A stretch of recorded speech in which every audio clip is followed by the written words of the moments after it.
Bagi Tuhan tidak ada perkara yang mustahil. Kalau engkau mau, engkau bisa. Apa yang harus saya lakukan? Mulai dari awal kamu ya, kalau bercermin di depan cermin, bilang sama dirimu sendiri. Tuhan di tengah kita memberkati kita. Mari katakan bersama. Kabarnya beneran luar biasa. Yang lagi ada masalah angkat tangan. Yang tidak ada masalah angkat tangan. Yang bingung angkat kaki. Iya saudara, iya saya percaya tidak ada orang yang hidup tanpa masalah. Iya, semua orang pasti punya masalah. Cuma orang yang di kuburan yang sudah tidak ada masalah. Tapi dia akan bermasalah dengan pengadilan Tuhan. Dan biarlah selama kita hidup, kita ada di dunia yang penuh dengan masalah. Yang terpenting jangan cari-cari masalah. Hidup ini sudah ribet. Kita hidup lurus aja masalahnya banyak.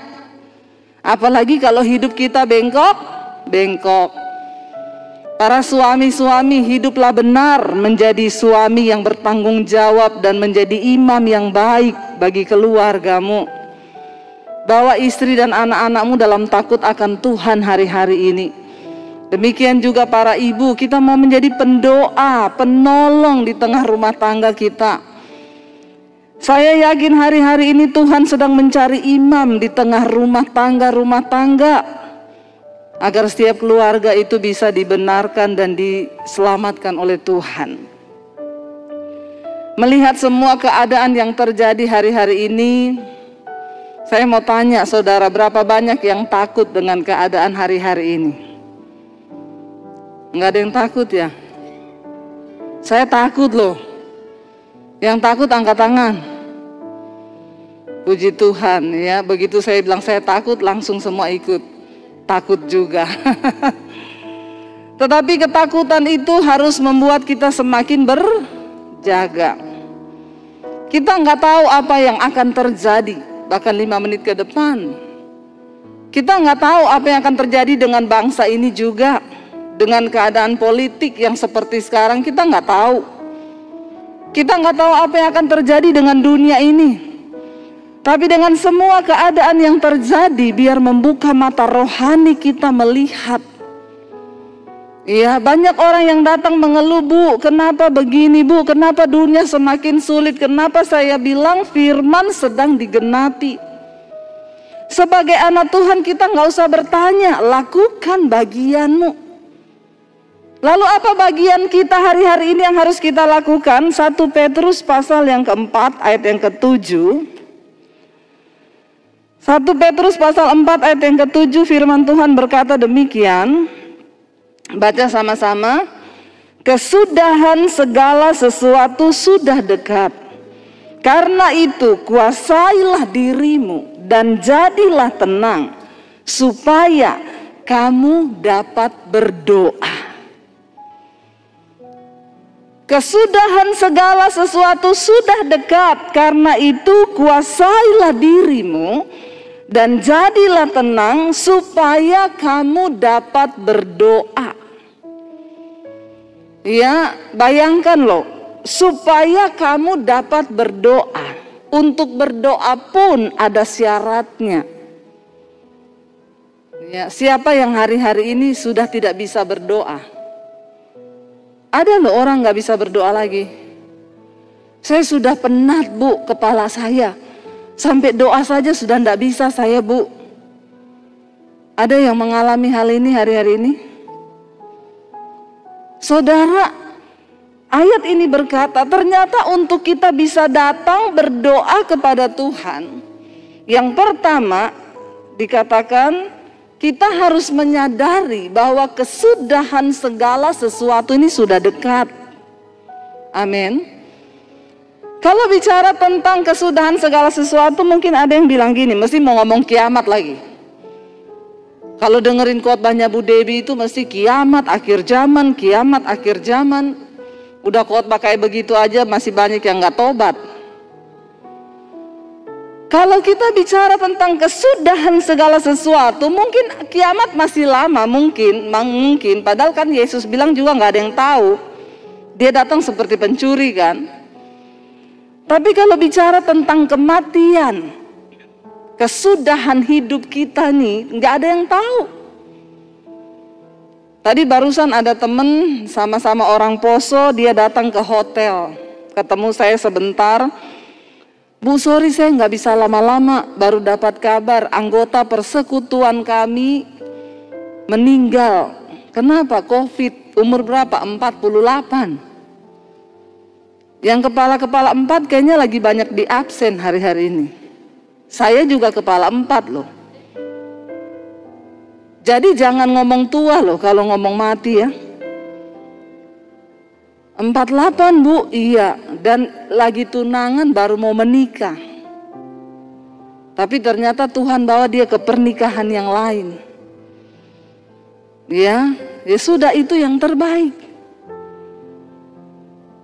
Kalau bicara tentang kesudahan segala sesuatu, yang namanya mati itu di depan kita loh. Apalagi dengan hari-hari ini kan. Kita masih dengar orang baik-baik tiba-tiba, waduh ini COVID saudara, nggak lama-lama loh.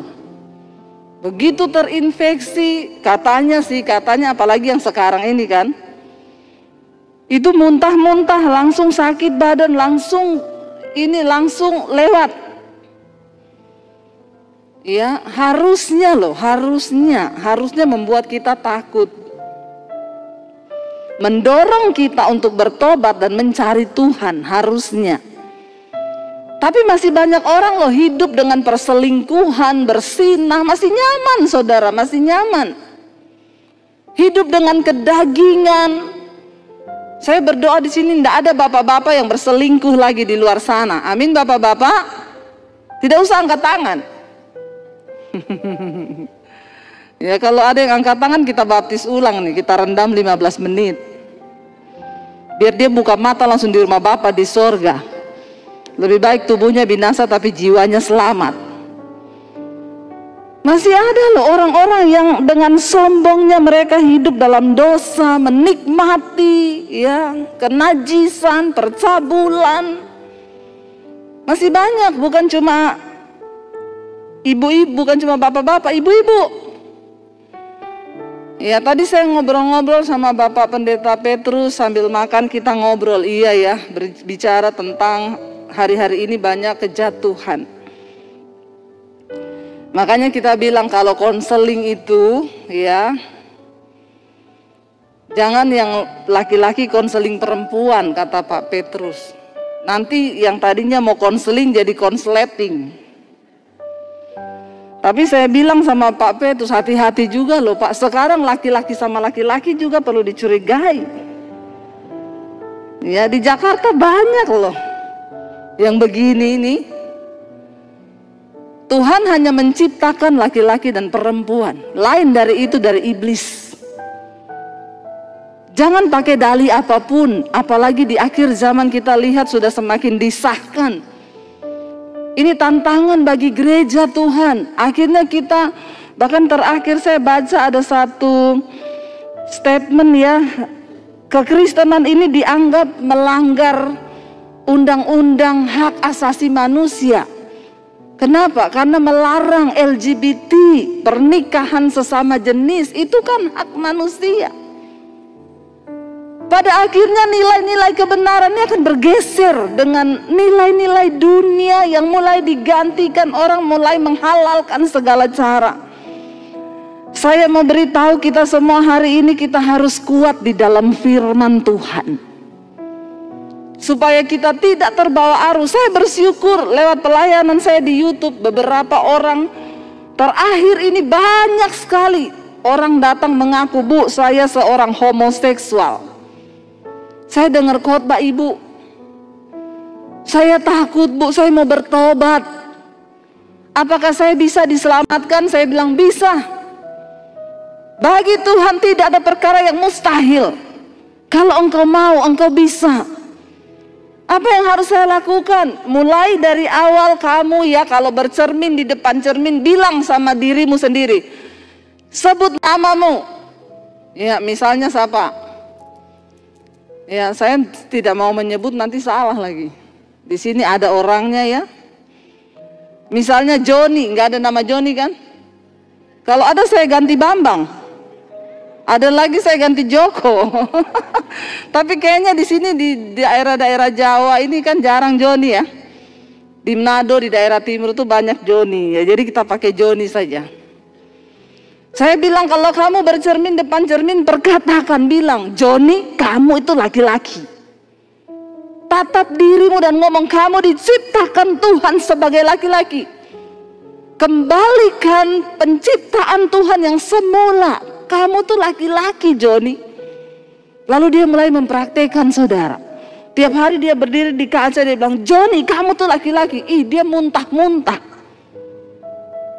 Diserang loh sama setan loh. Satu kali dia telepon saya pagi-pagi. Bu, saya boleh telepon ibu sekarang? Penting, Bu, penting. Saya, iya, kalau penting cepat sekarang. Dia telepon, Bu, saya memperkatakan diri saya di cermin, saya muntah, Bu, saya mual-mual, Bu. Saya bilang, bukan varian baru kan? Karena sekarang ini ciri-ciri varian baru dengan antara COVID dan bokek itu beda tipis.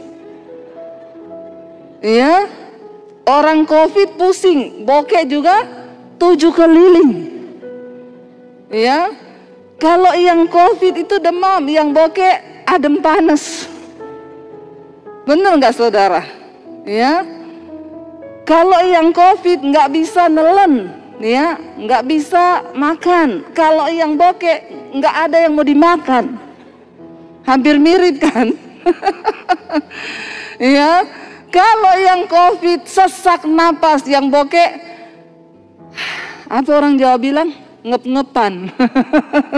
Ya, nahan napas, saudara. Saya bilang teruskan. Tapi saya mau muntah, Bu. Kalau mau muntah lari ke toilet, muntahin gak apa-apa sambil ngomong dalam nama Yesus. Dia lakukan, saudara. Saya layani dia lewat telepon. Tuhan kita, Tuhan yang sanggup bekerja, tidak dibatasi oleh ruang dan waktu. Saudara, engkau harus tahu hari-hari ini kita semua terpanggil menjadi pekerja di ladangnya Tuhan. Menjadi pengerja, menjadi penuai di akhir zaman tidak bisa. Itu bukan hanya pekerjaannya Pak Petrus, bapak-bapak pendeta di tempat ini. Itu pekerjaan kita semua yang dipanggil. Kalau saudara mau dapat mahkota, selama kita ini mengasihani diri dengan semua persoalan kita, maka kita tidak akan pernah melihat mujizat terjadi. Tapi ketika engkau mulai menanggalkan persoalanmu dan lihat jiwa-jiwa di sekelilingmu, karena kita dipanggil untuk bekerja bagi kepentingan kerajaan Allah. Amin. Kita ini enak, saudara. Saya bilang Tuhan, yang kemarin kita kena COVID, Tuhan, kalau Tuhan panggil saya mati itu untung, berarti tugas saya sudah selesai. Mati itu enak loh, saudara. Mati itu untung, kata firman Tuhan. Saya tidur nyenyak banget. Lalu ada suara yang bilang begini, kalau kamu terusin tidurmu, kamu mati.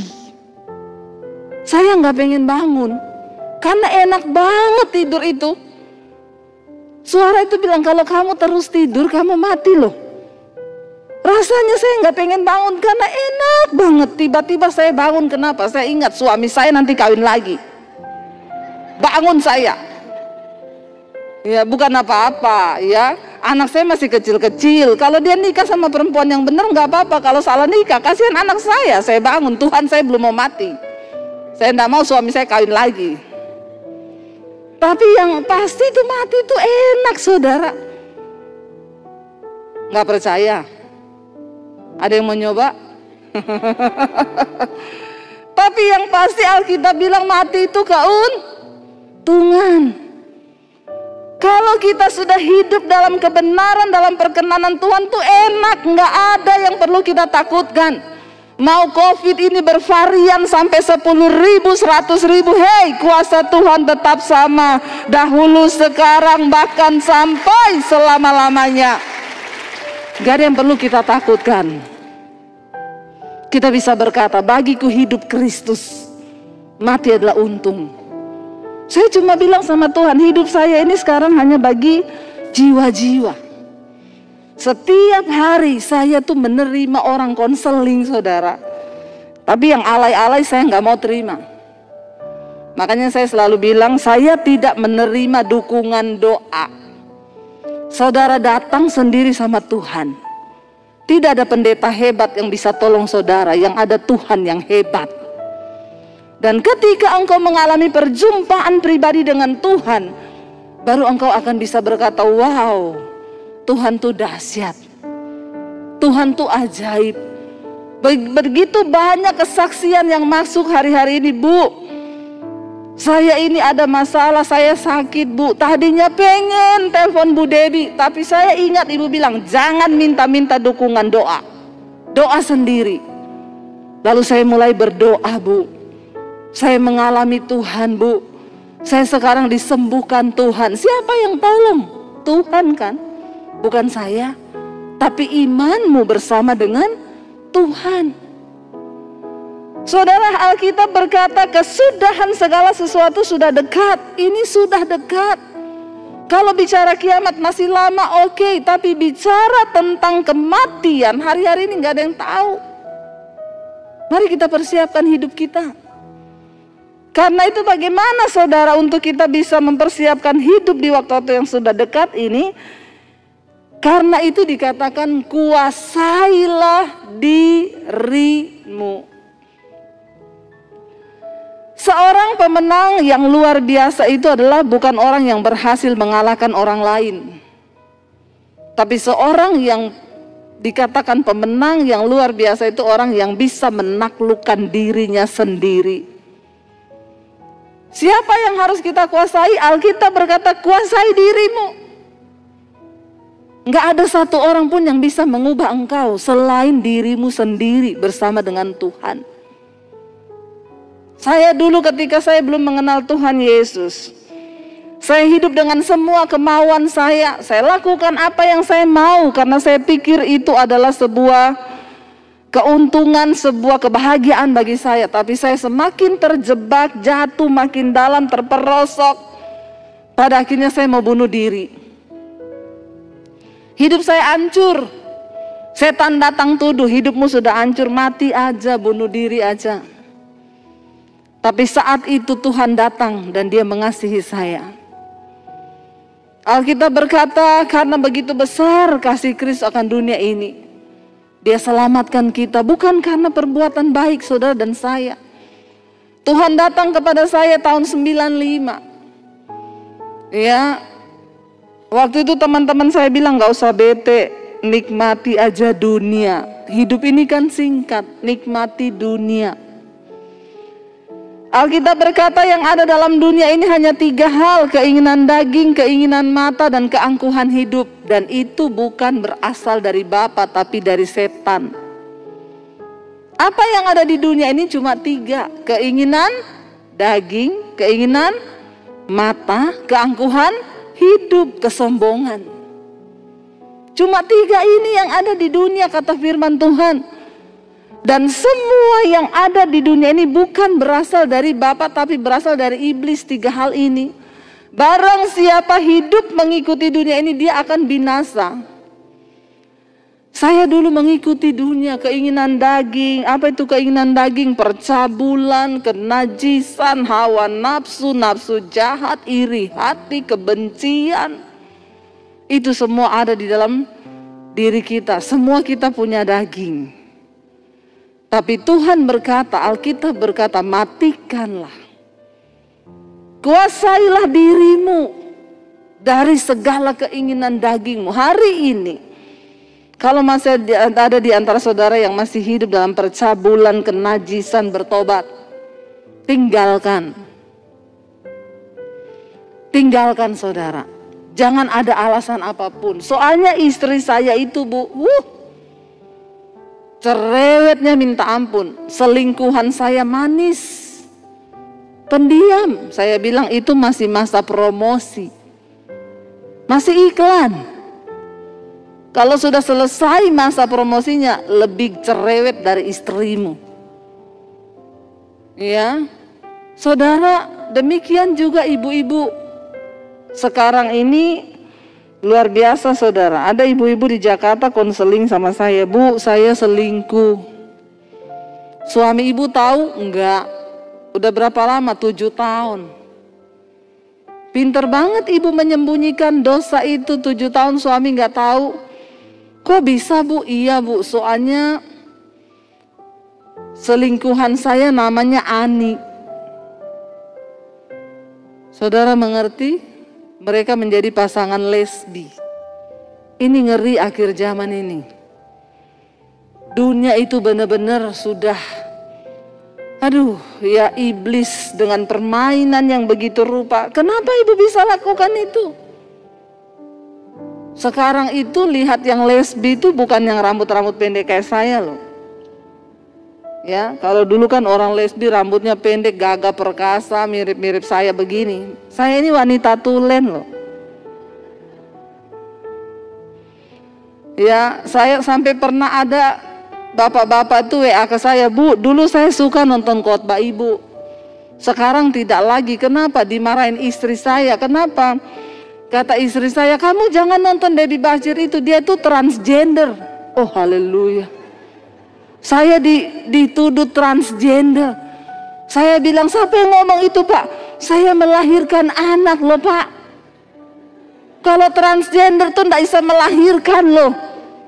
Bapak ini dapat isu dari mana saya transgender? Jangan dikembangkan, saya tuntut loh Bapak di pengadilan loh.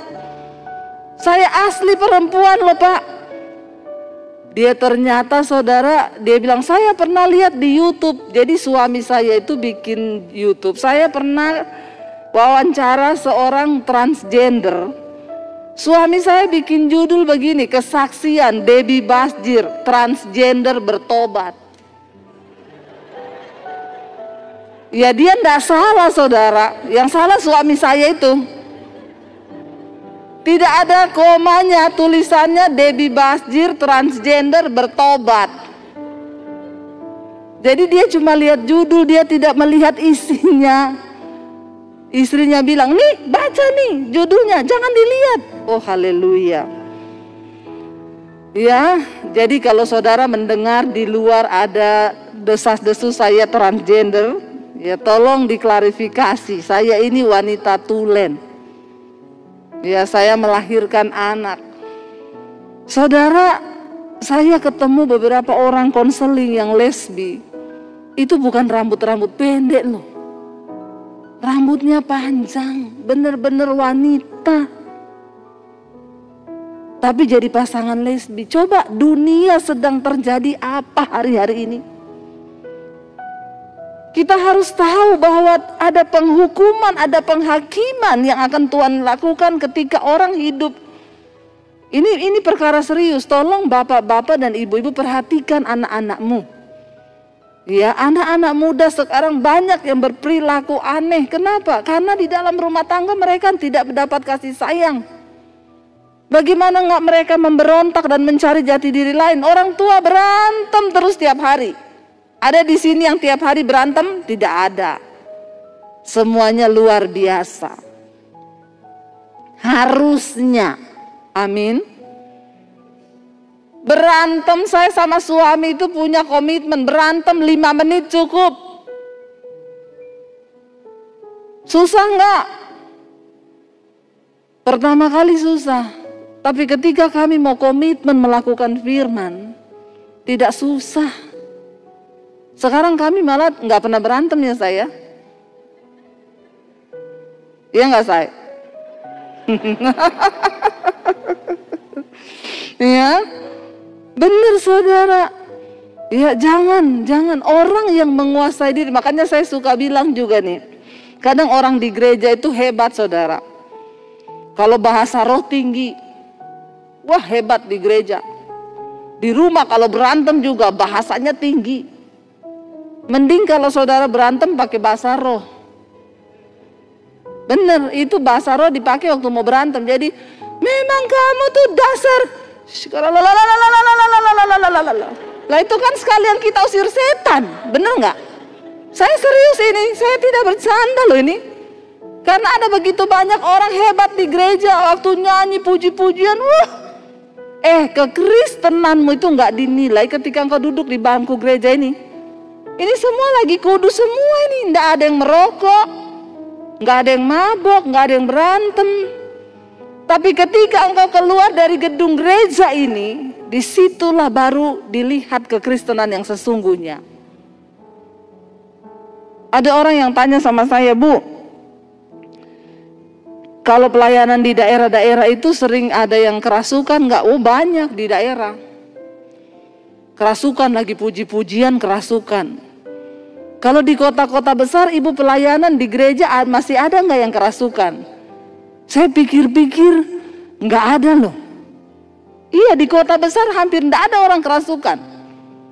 Dulu pernah di Jakarta saya pelayanan di satu gereja, jemaatnya juga ribuan. Lagi puji-pujian ada bapak-bapak jatuh menggelepar. Saya udah mau lari mendoakan pelepasan saudara. Saya lari gitu, saya mau doakan dalam nama Yesus. Istrinya bilang, Bu nggak usah Bu, kenapa? Epilepsi. Saya kira kerasukan saudara. Ternyata epilepsi. Ya. Lalu dia tanya, kenapa Bu? Kalau di kota besar tidak ada orang yang kerasukan, di desa-desa banyak yang kerasukan. Saya berpikir itu iya ya, Roh Kudus kira-kira jawabannya apa Roh Kudus? Roh Kudus kasih saya hikmat. Kalau di kota besar itu setan sudah tidak bekerja, cuma kontrol. Saudara ngerti? Di gereja begini setan udah gak kerja, dia cuma kontrol. Lancar Joy, lancar bro. Lanjutkan. Jemaat banyak, sip. Penuh, oke. Biarin mereka rajin ke gereja ibadah. Yang penting hidupnya gak berubah. Kita gak usah buang tenaga gangguin mereka. Kenapa? Dagingnya aja udah gede. Daging sama setan tuh gak ada hubungan. Ini daging. Percabulan, kenajisan, hawa nafsu, nafsu jahat, iri hati, kebencian, dendam, amarah, pertikaian, perselisihan, itu daging. Jangan engkau tengking, setan ketawa. Ini perbuatan daging. Setan itu cuma menunggangi aja. Makanya ada orang selingkuh, saya bilang, kamu kenapa selingkuh? Udah punya istri, punya suami, kenapa masih selingkuh? Gara-gara setan, Bu. Setan protes loh. Kata setan, enak di lu, sial di gua. Bener-bener setan bilang sudah tidak ada tempat aman di dunia ini. Manusia lebih setan dari setan. Jangan salahin setan, kuasai dagingmu. Kita diberikan kuasa ketika engkau menerima Yesus sebagai Tuhan. Roh yang ada padamu, kata firman Tuhan, hei, tidak tahukah engkau roh yang membangkitkan Kristus dari kematian itu ada dalam hidupmu? Wow. Kalau roh itu yang membangkitkan Kristus dari kematian ada di dalam diri kita, apa yang dia tidak sanggup lakukan bersama dengan kita saudara? Persoalannya engkau mau gak bertobat? Engkau mau gak diubahkan? Ada niat gak dari kita yang kita tahu hari ini apa yang belum beres? Kita datang sama Tuhan dan bilang, Tuhan ubahkan aku. Aku suka marah-marah Tuhan. Aku mau berlatih supaya aku jadi orang yang gak marah-marah Tuhan. Aku suka selingkuh Tuhan. Ya kalau tahunya, kalau saudara tahu saudara jatuhnya di situ, ya hindarilah daerah itu. Jangan main Facebook, jangan main Instagram kalau nggak kuat-kuat iman. Apalagi kumpul-kumpul reuni. Kalau reuninya nggak ada artinya, nggak usah. Karena banyak perselingkuhan terjadi sekarang karena kumpul-kumpul. Akhirnya terjadilah hal-hal yang diinginkan. Ada oma-oma di Jakarta telepon saya, Bu, saya mau konseling, Bu. Saya ketemu di satu persekutuan. Saya bilang, sekarang aja oma, saya ada waktu. Enggak, nanti aja Bu Debbie pulang, saya minta nomor HP. Saya bilang, saya ada waktu, Bu. Oma 5 menit cukup, oma ngomong aja sekarang. Enggak, saya enggak tega, Bu. Orang konseling kok enggak tega, kenapa ya? Saya kasih nomor HP saya, begitu pulang dia telepon, Bu, saya oma yang tadi. Ibu doakan saya, Ibu. Saya dengar khotbah Ibu, Bu. Saya mau mengaku, Ibu, saya jatuh. Saya bilang, makanya oma kalau jalan hati-hati. Licin, apalagi masuk kamar mandi, hati-hati kepleset. Oma punya tulang itu sudah rawan, kalau jatuh bisa patah. Bukan itu, Bu, jatuhnya. Jatuhnya apa? Saya selingkuh. Astagfirullah, subhanallah. Oma umur berapa? 65 tahun. Tapi memang oma-oma sekarang itu kan eksis di dunia maya. Oma sekarang di TikTok Oma-oma umur 70 TikTokan. Sekarang lihat oma-oma bawaannya tongsis. Kemana-mana live. Hai. Akhir zaman memang.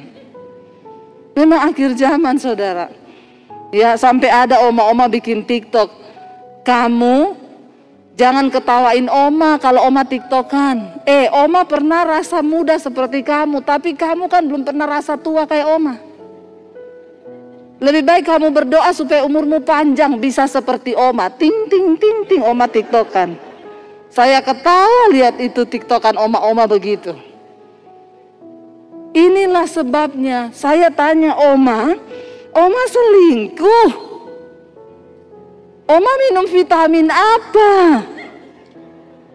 Ini gara-gara mungkin masa pandemi ini orang minum vitamin terus, makanya jadi begini ini juga. Saya ketemu, jadi ceritanya begini, Bu. Cucu saya itu bikinin saya Facebook. Terus sama cucu ditanya, oma punya kenalan gak waktu sekolah dulu? Oh ada, siapa oma? Yang disebutin nama mantan. Orang kalau ditanya teman dulu yang diingat siapa? Mantan. Di sini tidak boleh ingat-ingat mantan, amin. Berbahaya itu. Akhirnya oma sebut nama mantannya, sama cucunya dicari. Opanya ternyata gaul, punya Facebook juga. Lalu diajar sama cucunya, oma caranya chatting begini, oma. Oma tiap hari chattingan sama mantannya. Saya merasa berdosa, Bu Debbie. Ya sudah, Bu, kan baru di Facebook. Sekarang oma tutup itu Facebook. Daripada oma tidak kuat iman, oma itu harusnya jadi pendoa. Oma, kenapa oma mainan Facebook terus selingkuh? Tapi nggak apa-apa lah, baru di Facebook.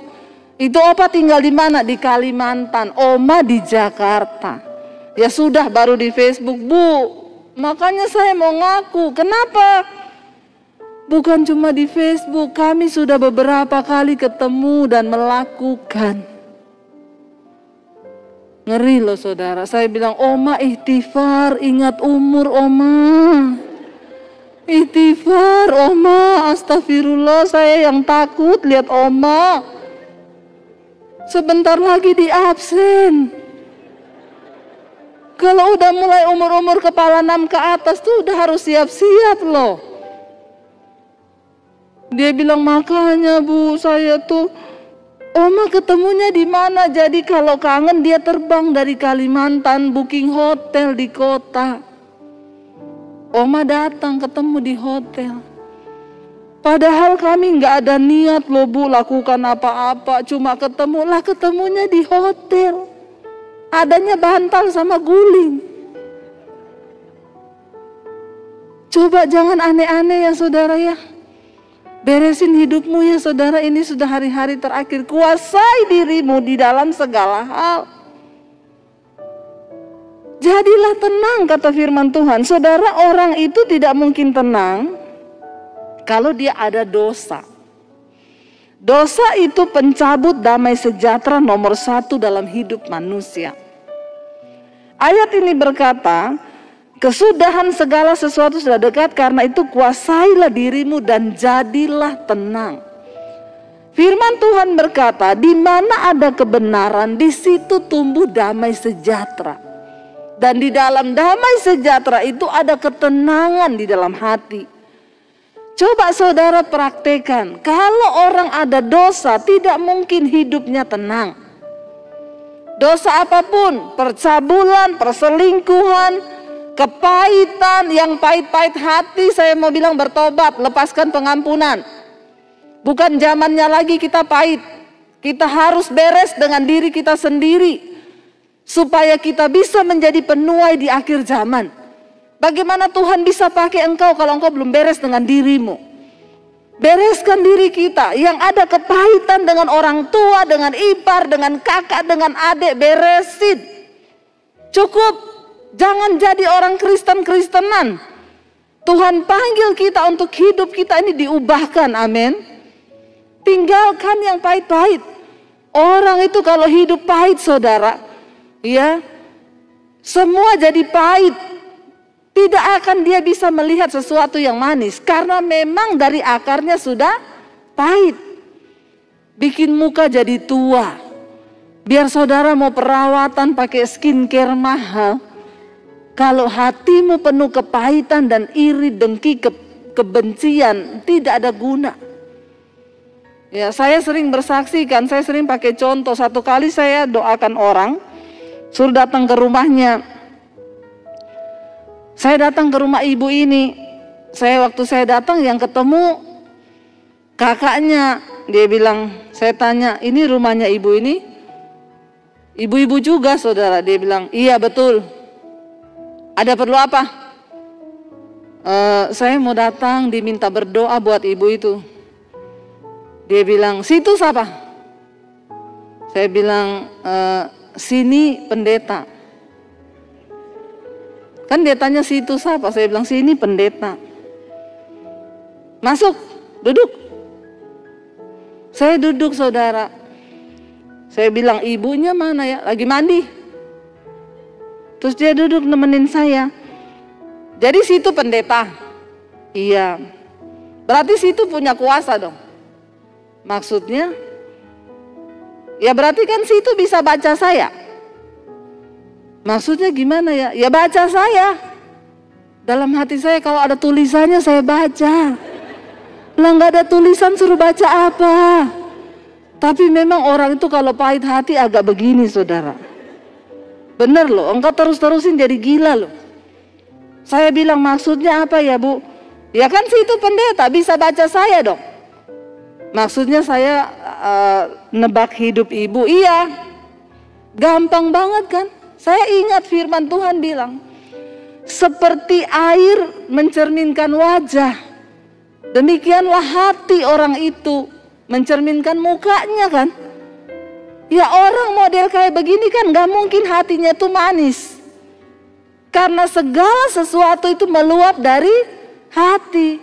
Kalau hatinya busuk yang keluar busuk. Kalau hatinya pahit yang keluar pahit. Dia bilang, ya coba situ baca saya. Saya bilang maaf ya bu, karena ibu yang minta ya. Tapi saya agak menjauh saudara. Karena ini orang gila begini ini saudara ya, sakit jiwa ini. Saya bilang karena ibu minta ya, saya bilang ya bu, kayaknya ibu banyak kepahitannya di hati ya. Ibu banyak disakiti dan dikecewakan oleh orang. Sambil saya berjaga-jaga, 2 saja. Kalau dia dijamah Roh Kudus dia nangis, tapi kalau tidak dia lempar pot bunga di kepala saya. Jadi kita hamba Tuhan itu juga harus berhikmat. Saya sambil menjauh sedikit saya bilang ibu kayaknya banyak kepahitan ya, banyak gini ya. Tiba-tiba dia nunduk saudara, tiba-tiba dia mulai menangis. Dalam hati saya, yes, Roh Kudus bekerja. Dia bilang, iya bu, yang sakiti saya bukan orang jauh bu, keluarga sendiri. dalam hati saya, memang orang yang menyakiti itu pasti orang yang punya hubungan dekat. Saya belum pernah layani orang kepahitan. Saya bilang, ibu kepahitan sama siapa? Sama sopir angkot, bu, enggak ada. Atau sama tukang beca, belum pernah. Kepahitan sama suami, sama kakak, sama adik, karena hubungannya dekat. Akhirnya dia nangis, saya rangkul saudara. Saya bilang, bu, Tuhan mengasihi ibu. Wah, makin jadi. Makin nangis. Malah dia jadi pasien pertama saya. Ternyata tuayan itu menguning. Dimanapun saudara bisa temukan tuayan, apalagi hari-hari ini. Yesus bilang, perhatikan sekelilingmu. Kalau kita sendiri belum beres dengan diri kita, bagaimana kita bisa jadi berkat buat orang lain? Akhirnya saya peluk dia nangis saudara. Saya berdoa, Tuhan jamah Bapa, biar kasih-Mu memenuhi kehidupannya. Dia nangis saudara, dia nangis. Setelah nangis dia diem. Saya bilang, bu, gimana hatinya? Dia pelong saudara, dia tanya, bu, ibu namanya siapa? Udah beda. Tadi kan situ siapa? Dia tanya, ibu namanya siapa? Saya balas, situ. Lah kok roh pahitnya pindah ke saya ya? Saya bilang, nama saya Debbie, bu. Oh, terima kasih ya, bu, ya. Ternyata dia itu sudah tidak pernah nangis. Orang tuh kalau pahit tidak bisa nangis. Saudara-saudara tidak menangis 1 bulan, hati-hati loh, jiwamu tuh tertekan. Tuhan menciptakan kita dengan air mata itu supaya kita bisa menangis. Tapi banyak orang saking pahitnya, dia udah gak bisa nangis. Coba saudara ingat kapan terakhir kali engkau menangis? Kalau engkau sudah tidak menangis, menangislah. Pulang nanti nangis. Di mana? Di hadirat Tuhan. Nangis di mana? Ikut mesbah doa di Debbie Basjir TV. Tolong like dan subscribe. Ya, benar saudara. Kita diberi Tuhan emosi, kita nangis. Ternyata dia sudah lama tidak nangis, makanya tertekan. Begitu sudah selesai nanya nama saya, oh Ibu Debbie, terima kasih ya Ibu. Ibu mau minum apa? Saya jawab, boleh nih kopi. Tapi kalau dia tanya saudara, minum apa? Jangan jawab kopi, keluar kopi pakai sianida. Maka matilah kau. Kenapa ada orang bikin kopi dikasih sianida? Karena ada hati yang terluka. Semua pembunuhan, semua sesuatu yang keras itu keluar dari hati yang terluka. Saudara lihat bangsa kita. Di atas bangsa ini ada begitu banyak orang yang terluka. Ini tugas apa? Tugas saudara dan saya. Tapi kita tidak akan pernah bisa menjadi penuai kalau kita belum beres dengan diri kita. Karena itu ayat ini berkata, kuasailah dirimu dan jadilah tenang. Jadi kalau kita baca ayat ini, jadilah tenang, siapa yang bisa menenangkan diri kita? Kita sendiri, nggak ada orang lain. Jadilah tenang. Waktu engkau takut, perkatakan kepada dirimu, jadilah tenang.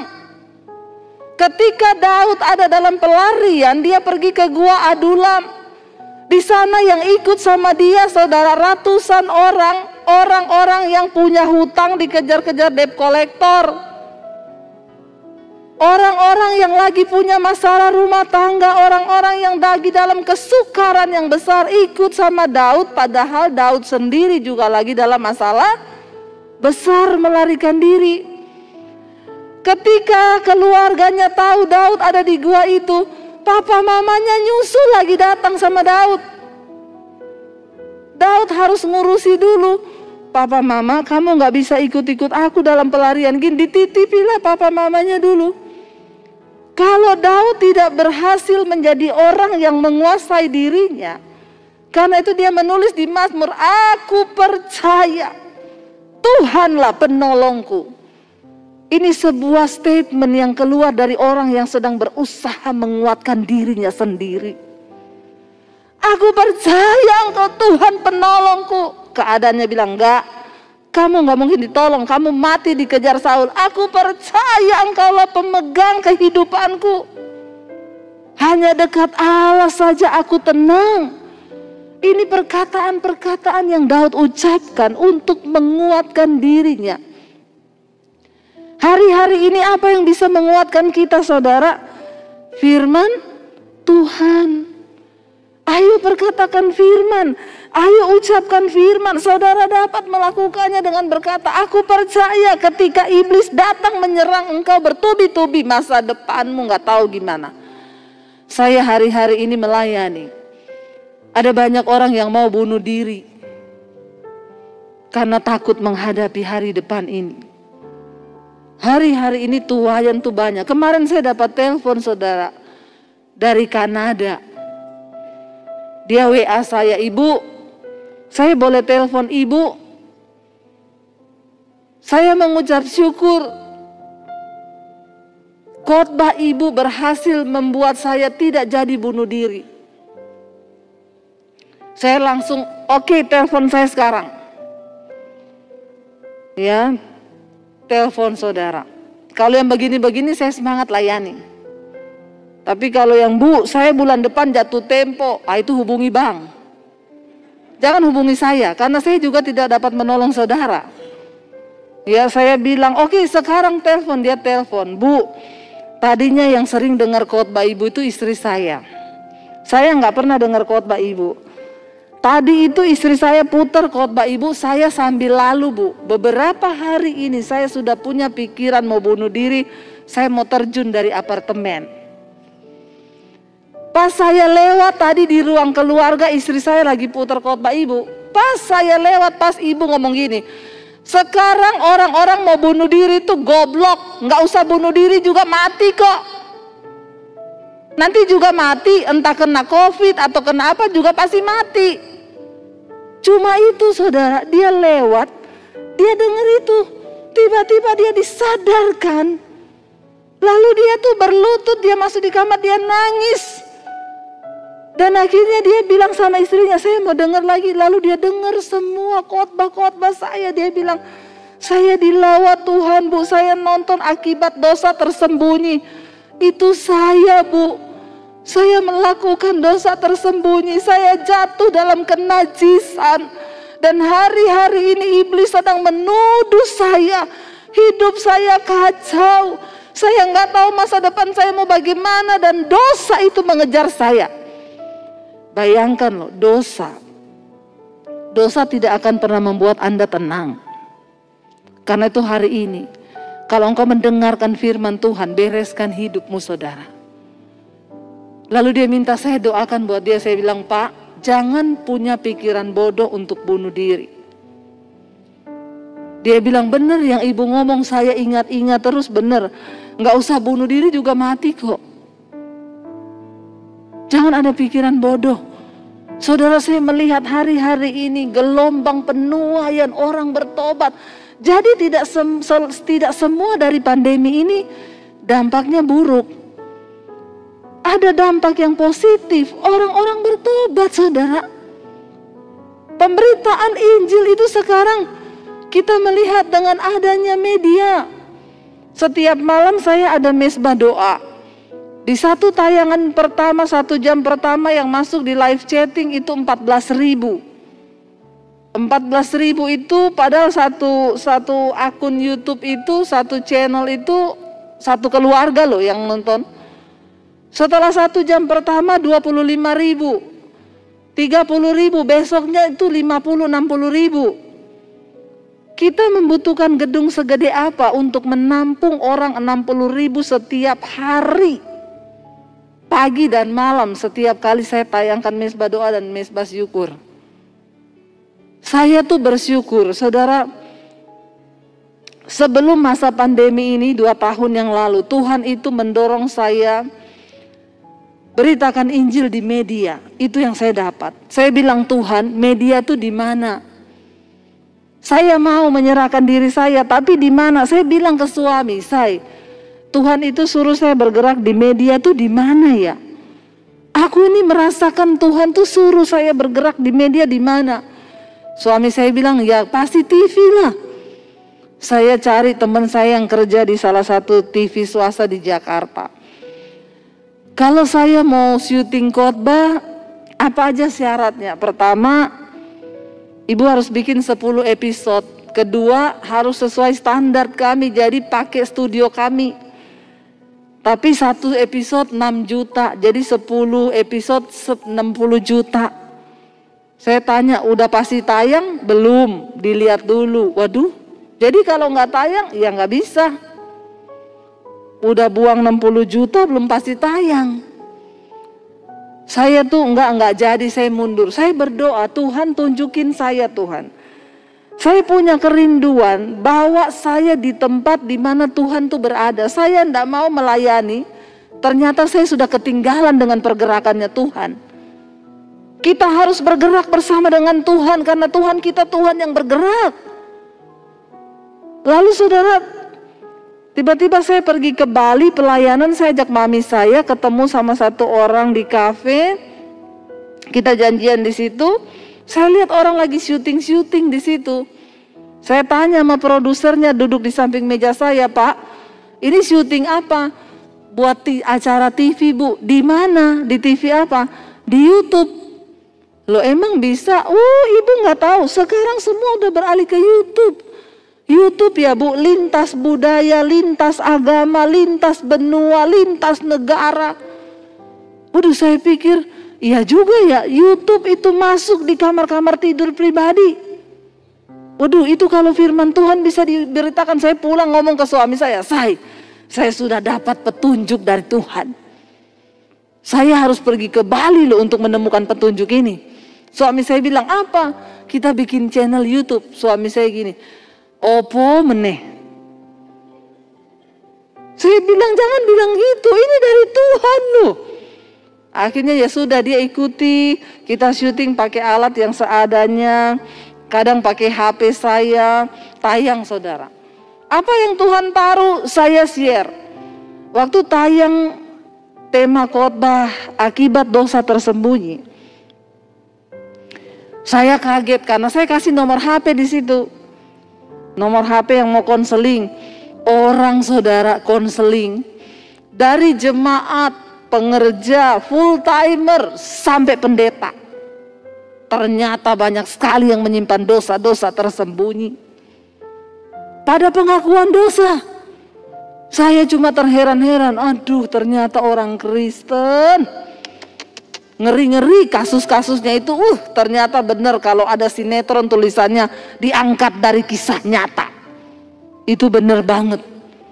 Lebih ngeri kisah nyatanya daripada sinetron. Itu terjadi. Akhirnya saudara, dari situ benar. Ketika awal tahun masuk 2020, terjadi pandemi 2020, saya tuh melihat di situ Tuhan bekerja. Iya, udah habis waktu saudara. Tuhan bekerja ya. Saya melihat di situ jiwa-jiwa, orang datang saudara. Bahkan bukan cuma dari Kristen, beberapa dari agama yang lain. Ibu, saya pengen mengenal Tuhan Yesus. Ketemu sama saya di Jakarta. Di mana Ibu? Di mana yang paling dekat, mall mana? Saya datang sekarang. Pokoknya kalau untuk jiwa, semangat saya. Baptis saudara, terima Tuhan Yesus sebagai Tuhan dan Juru Selamat. Dengan adanya ini saya percaya, Yesus berkata dia tidak akan datang sebelum Injil ini diberitakan sampai ke seluruh dunia. Dengan adanya media ini, Injil diberitakan sampai ke seluruh bumi. Karena itu bersiap-siaplah. Waktunya tidak lama lagi. Apa yang harus kita lakukan? Persiapkan hidup kita kudus di hadapan Tuhan. Saya undang para imam musik. Mari kita bangkit berdiri.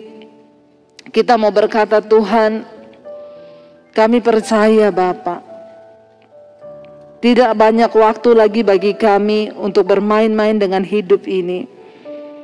Kami harus menyerahkan seluruh hidup kami ke dalam tangan Tuhan. Kami mau bertobat, hidup di dalam kekudusan.